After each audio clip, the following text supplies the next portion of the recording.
Welcome into the D2 Baseball Podcast. Robert Fry here today, joined with the newest Valdosta State head baseball coach, J.D. Hulse. Coach, how you doing today?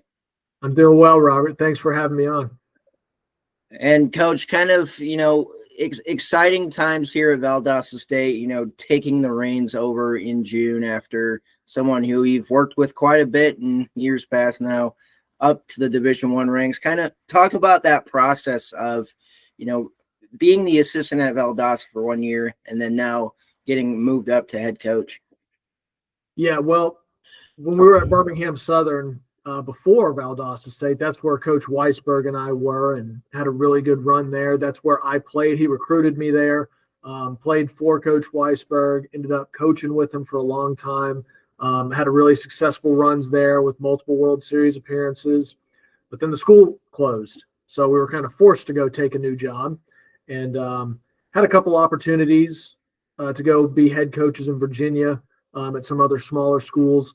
But when Coach Weisberg said he got the job at Valdosta, I was like, well, I need to follow him there because I know it's a great school, great baseball program, a lot of history at this school. And I knew that I could have some more upward mobility if I went there. And I didn't realize it was going to be a year later where I make the movement, but it did. So yeah, June came around and, Coach Weisberg, I don't think he was necessarily really looking for anything, but it just kind of popped up. He reached out.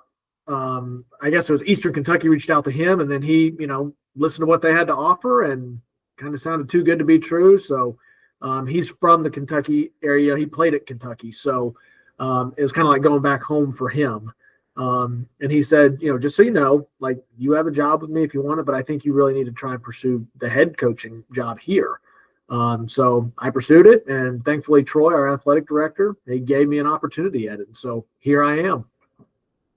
And yeah, here you are, Coach, and excited to kind of get into the ranks. Kind of what excites you about, leading this Valdosta State program into the future?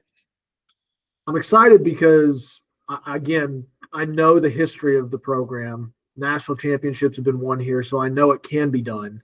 And I know that there's a rich tradition of winning here outside of just the national championships. Like you're expected to win here, which is great. There's a lot of support being in Valdosta.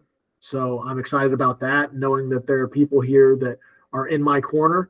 And I also just like my guys. I think we have a really good set of guys. Getting my first recruiting class in here, I'm excited to see kind of how they do on the field. But I also know that they're not just good players, they're also good people. So it's fun to work with them, especially now being a month in, getting to really see how they're going to be on the field and in the classroom and away from the field. I'm just getting more assurance of like, yeah, we went out and we recruited the right type of person, not just the type of player that we're looking for. So really excited about that. And you mentioned that recruiting class, off the air, you mentioned the volume of new guys on there. Talk a little bit about just the process of, trying to get in a new recruiting class in basically such a short amount of time, though you had a little bit of advantage because you were still on the staff last season. Right. Yeah. When we took the job, Coach Weisberg said, there's one good thing. We're coming in to a very senior heavy group. The downside is from the get-go, it's gas is to the floor in terms of recruiting. He told me the number that we needed to hit, and it kind of threw me back in my seat a little bit. But yeah, I brought in 28 new guys, and I didn't lose any to the portal. We just had that many guys that graduated this past year. And I was like, okay, well, I at least know my number that I need to hit. Coach Bramblett, our pitching coach, we went out and recruited as much as we possibly could. And, I think we did some good work. And, but yeah, it's 28 new guys and, that's definitely a lot of turnover. But I think it'll be good in the long run because being that it's my first year in the head coaching seat, I think it's good to kind of establish what I expect and it all being new faces, new eyes, new ears. So that way we can lay the foundation exactly how we want to Nothing against the old regime or anything like that with the returning players or anything like that, but because they're buying in too. But it's also nice to know that there's more new guys than old guys, so I can try and lay the foundation of the program the way I want it to be run. And you mentioned that, the what you expect and laying the foundation. Kind of expand more on that of, what kind of foundation you want to set and what kind of expectations you want to set for this Valdosta State program. Yeah, I just want our guys to understand that I want them to be playing at a championship level baseball. That doesn't mean we're going to win every single game, but we're going to play as if we are playing for championships. So if you come out to our field, you won't know the difference of if we're up 10, down 10, or anywhere in between. Our guys are going to play the same way, and they're going to play it aggressively. They're going to play it smart, and they're going to play it passionately. And I think that's what I want people to see when they come in to watch Valdosta State baseball play. I'm also expecting them to treat it professionally. I always give them the analogy of like, let's assume you're going into spring training camp right now to make the big league team. How are you going to approach it? I bet you'll approach it a lot differently knowing what's at stake. And obviously it's not the same exactly, but I want them to compare it as such, to treat everything as professionally as possible, both on the field and off the field. So yeah, I expect them to be men. I don't expect them to be boys, so I'm going to treat them like men. But I also expect them to behave like men and do what is necessary to have a championship program. Sometimes that's not always going to be easy. So, but with that being said, despite knowing that there's going to be some tough times and tough things to accomplish, knowing that it can be accomplished is the biggest fight. And then pushing through what does it cost to get there, and being willing to accept that. So they know what we're looking for and what we're striving for. And I think they've all bought into it, which is awesome to see. I think they're just as hungry as I am to, create a winning program. And Coach, with your experience last season in the assistant role, now in the head coaching role, what excites you about leading this program, especially playing in such a competitive conference like the Gulf South and such a competitive region like the South region? Yeah, I mean, it's exciting because every weekend you're going to have your work cut out for you. And yes, you're 100% correct. The South is so deep, especially at this level, and our conference is extremely deep. Knowing that it's a multi-bid league is awesome. So I like to try and tell our guys, hey guys, you treat it kind of like the SEC and ACC, understanding, of course, you're trying to go win your conference and you want to win as much as you possibly can. But also kind of in the back of your head, knowing too, there's a little bit of luxury, understanding you don't have to go win the conference championship every single year. Otherwise, you're not getting into the tournament. So there's comfort in that, knowing that you're going to be playing really good competition every single weekend. As long as you're creating a good resume, you're going to have a good shot every single year of making the tournament. You're still going to have to, like I said, go out and win and create that strong resume, but you at least know the schedule that you have is there to create the resume that they're looking for. So I'm really excited to see how the season plays out, knowing who we have on the schedule this year, not just within conference, but our out-of-conference competition as well is very strong.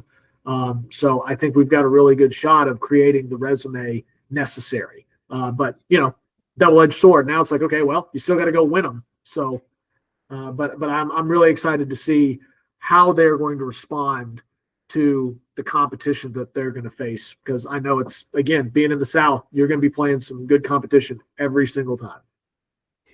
And, speaking of competition and, being able to be around that last season, leading the offense, you led the Gulf South in doubles last season with 98. Talk a little bit about kind of, what you were excited about last season on offense and how it translate going into this season, one, and then two, your involvement now in the head coaching role. How involved are you going to be within the offense still? Yeah, it's funny you bring up the doubles, because that's actually one of the goals that I put in front of our guys last year. I was like, guys, we got to understand our park. It's not necessarily just a hitter's haven. It plays big, So leading the league in home runs probably isn't up for grabs, which is fine. It's like, but I do want to lead the conference in doubles because our park can play to that. And they were up for the challenge, and that's how we implemented our BPs, where it's like we're trying to do damage, but on a doubles ball flight. And I think they really bought into it, and it was awesome to see. I think that's really the biggest thing when you're running an offense is having set goals and having a plan to attack it. So that way the guys can buy into it, understanding like, oh, there is actually a step-by-step process to go get this, and teaching them the approach of it. Like, how are we going to approach every single AB to try and maximize our results? So I think it was really cool to see that last year with the offense that we did have. And I thought it was a really good offense. Like I said, though, with the turnover this year, it'll be almost an entirely new offense. Not completely, but pretty close. So there's a lot of work to be done on the offensive side of things. But I think my assistant that I brought in to help run the offense is really, really good. As a matter of fact, he was at an offense last year that he ran, and they led the country in stolen bases. So I'm hoping that we can implement that a little bit more this year, on top of just what I kind of have in store for the offense. But I trust my coaches, understanding that they know what they're talking about too. That's why I hired them in the first place, and I'm going to allow them to coach. But at the same time, that doesn't mean I'm just going to completely give it up. I'm still an offensive coach. It's my passion is hitting, and I love talking about it, discussing it with guys, and trying to create better hitters. So I'm not fully going to get away from it. But at the same time, I want to allow my assistant coaches also to grow and understand that they have a huge impact on what we do this year. And I trust them. So I'm going to make sure that they are coaching a lot. And then if I need to redirect something, I will, but there's always going to be a plan in place, and that plan is coming from me. So hopefully we get a nice little mesh there, and the guys will understand how everything works. And you mentioned, bringing on a coach that, leads their team, led the country in stolen bases. So turning those singles into doubles, which is something that you kind of value. Talk a little bit about, when you were filling out the coaching staff, what you were looking for in terms of just building a as synergetic staff as possible. Yeah. So that was basically the first thing on my list of things to do when I accepted the role, was make sure that all my players that I recruited are coming back in, and then make sure that I get the coaching staff that I want to come in. So with Coach Bramblett, our pitching coach, he was here last year, and I wanted to convince him that he needs to stay here and help me run things. And one of the things I told him is like, dude, I want to give you more responsibility. I want you to feel like that pitching staff is yours. It's not mine, it's yours. So everything that they do is a reflection of how you coach them this year. Not saying, just like with my offensive guy, it's not that I won't have any say on anything. Like, I'll still be head over it, but from the day-to-day stuff, the micromanagement stuff, it's like, that's all on him. And he's very knowledgeable, played professional baseball, very detail-oriented, a lot of goals put in place for our guys. So it's very structured. There's no guessing game for our pitchers, which I love, because they are creatures of habit. They want to know what is to come. And Jeff, being a former pitcher, understands that more than anybody. So I'm having him run everything, and the guys have been loving it just because everything's so organized and neat and to the T of what's supposed to happen every single day.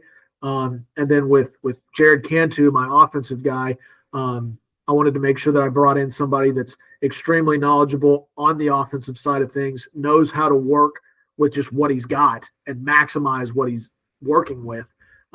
He's very energetic, very passionate about what he does, and is not afraid to work. So I wanted to make sure that the guys that I have in place, one, they're young and energetic, because that's what it takes to run a really successful program. Is you got to have guys with some energy and know-how and the will to go make it happen. Two, I want them to make sure that they're extremely knowledgeable. Three, I want to make sure that they're very passionate about what they do, because if you don't have a passion in it, this will eat you alive. So I want to make sure that they are truly passionate about what they're doing, and they clearly are. And yeah, I want them to have great personalities to where, like, our guys want to be around them. So I found a really good group, and I'm happy with my coaching staff, and I know that we're going to do well because I've got good guys working with me.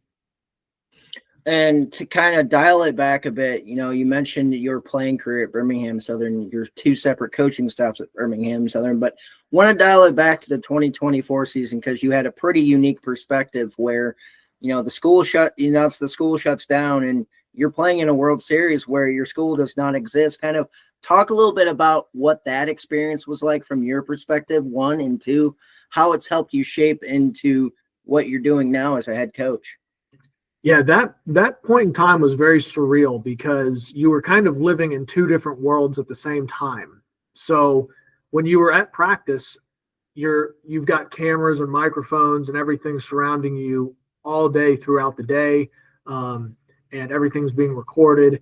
And it's really exciting because you got a lot of attention coming your way, and you know that you're playing at the biggest stage, being in the World Series. It's like, wow, this is awesome. I love this. And it's exciting. But then when you get away from the field, you go back into the real world of like, I need to find all these guys a place to play next year. I need to find a job next year. I need to make sure I can, what is my family about to have to try and go through? So it was really difficult when you got off the field because it's like, yeah, welcome back to the real world problems that you're dealing with. And then you kind of get this little haven throughout the day of like, okay, here's my getaway from all of that. And I get to hang out with these guys, in a really cool environment.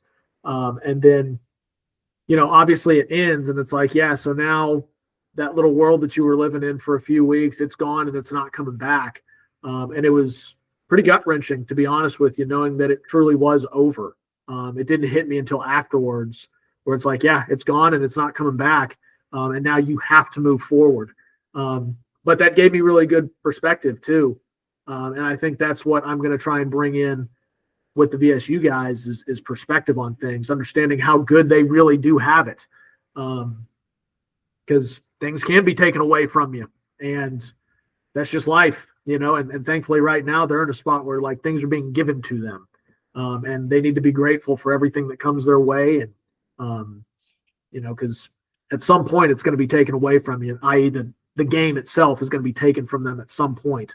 But be grateful for the days that you have out there. So it was a cool experience. It was a tough experience, but it was very valuable too in that regard, because now I can use that as a reference point for, this team and future teams to try and build them as men and see, what life is really about outside of baseball. And, you mentioned kind of building that players into men, building the team into men. Want to get your perspective in terms of leadership, not just from a coach's perspective, but the impact of leadership from a player's perspective as well. Yeah. So, I try and teach the guys a little bit more so of like you lead by serving, and they're going to see me at pretty much everything that they're going to be at and then some. As a matter of fact, I'm pulled into a lot of things that they don't even know about, but it's for the betterment of them, to make sure that they are getting a great experience while they are here. And I'm not going to always display that to let the guys know, hey, look at me, look what I'm doing to help serve you. It's like, no, that's not what it's about either. It's about doing what's right for the people around you, and not necessarily expecting anything in return. And I think that just takes a lot of maturity. And I think it's a good virtue to have, is understanding like you need to give back in any way you can. Sometimes it's financially, sometimes it's, with your time, sometimes it's just, just being there for them. But I think that's really one of the biggest things that I want them to understand is, that's what you're trying to do, is serve others first. And with that, people will see, wow, this guy is really about us. And therefore they're going to want to go know more about what that guy's doing. And then all of a sudden it's like, yeah, you take on a leadership role through your service. I think the ones who it's just kind of appointed to, it's a little bit different because guys are like, well, who is this guy? Why, what does he know that I don't? Just it can be a little bit different. And people will still respect the position, but they may not respect the person in the position. So understanding like, oh, well, but this guy's going about it the right way. I can visibly see that's what he's doing. All of a sudden they want to be a part of what you're in. And then that's same thing goes for the players too. Like I don't necessarily have captains or anything like that, but I do expect to have guys, on the pitching staff help lead. Jeff Ramblett is only one man, he's only one coach. He's, over an entire staff. He can only do so much every single day. His eyes can only be fixated on, certain things throughout practice. You guys help lead. Take accountability for what you're doing and be a responsible human being. And take pride in that. Like, yes, things will be done because I've got it. And I think the more guys I have doing that, the better our team will be overall, just because it's not solely reliant on one person. It's like, no, we're all doing our share and we understand what it takes to make this a well-run machine. And Coach, to kind of talk about, the rich history of Valdosta State, being grateful for things, how awesome is it to have a facility like Billy Grant Field and other facilities at Valdosta State? Yeah, it was pretty cool when you get down here because Coach Bramblett even says it too. He's like, I didn't really know what to expect, to be honest with you. He's like, I've never been at the Division II level. I'm not sure what it looks like. And then we got here. It's like, wow. It's like, what a very pleasant surprise knowing what we're going into. Where it's like, yeah, you get a great field. You get a great indoor. Everything's right there at the field. Our offices are right here at the field. Great weather. It doesn't get cold here very often, and when it does, it's a very short amount of time. And then you look at the surrounding facilities for football and for basketball and tennis and all the other sports that we have. It's like, wow, these are really nice setups. So obviously Valdosta State really cares about their athletics, which is great because that's where I'm working, and it's like I want people to care about what I'm doing. So it was really cool and refreshing to see, like, yes, and on top of that, having Troy as our athletic director, understanding like he is just as passionate about making this place as great as it can possibly be. And he's gung-ho on trying to just elevate it even more, which I'm all on board for as well. So it's really cool to see the people in Valdosta that want to make it happen, the people within Valdosta State that want to make things happen and get it that much better. So it's really exciting to be here right now. And Coach, you mentioned kind of the facilities. You talked a little bit about kind of your philosophy, but to the fans of Valdosta State, to potential fans of Valdosta State, what should they expect from this team come spring? I think they should expect a very, very aggressive team, a team that they may crash and burn from time to time because they're playing so aggressively. But our goal is that in the grand scheme of an entire season, the aggression will pay off. But at the same time, you're going to see a team that knows what they're doing. They're not going to be caught by surprise in any situation. They will be well coached in that regard. And honestly, too, you're just going to see a team that's flying around, that's gritty and tough and wanting to go win in any way necessary. And part of baseball, Coach, is, those who help you get to where you are today. So kind of use this time to talk about some mentors or people that got to where you are today. Yeah, well, obviously, I think that's, for most people, it starts with your parents and everything. Obviously, taking me to the field at a very young age and making sure that I'm getting all the work in, making sure that I'm supported financially to make sure that it happens, designating time for me to make sure that I'm getting the practice in that I need, that's necessary, always being loving and supportive of every decision that I've made once I started getting into the coaching part of it. That's been huge. And my extended family as well has been awesome to see. And then obviously Coach Weisberg, that was my head coach when I was in college baseball. And, him giving me the opportunity to get into the coaching world was awesome, just giving me a chance. And I tried to make the most of it while I was with him. I felt like I owed that to him. He gave me a shot, so I need to return it. And I think Drew Breezy, another guy that I coached with while I was at BSC for a little while, like he's been really, really impactful on me as well. Greg Goff, who's now at Purdue. Like, I coached with him at Louisiana Tech for a little while and got to know a lot of really great information that I learned from him along the way. Coach Ostrander over at Southern Miss, like, I coached with him for a little while as well. Great human being. I love everything that he does, and got to learn some really cool things from him. Jake Wells, another one, just as passionate as he is about the game, and he is not afraid to work.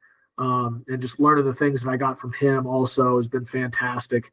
Those are just guys like off the top of my head that I can think that have definitely been really impactful on where I am today. And Coach, we appreciate you taking the time out to share your experiences, share the vision for this Valdosta State program, and we wish you the best of luck going into 2026. I appreciate it, man. Thank you so much for having me on. And that is head coach J.D. Hulse at Valdosta State University.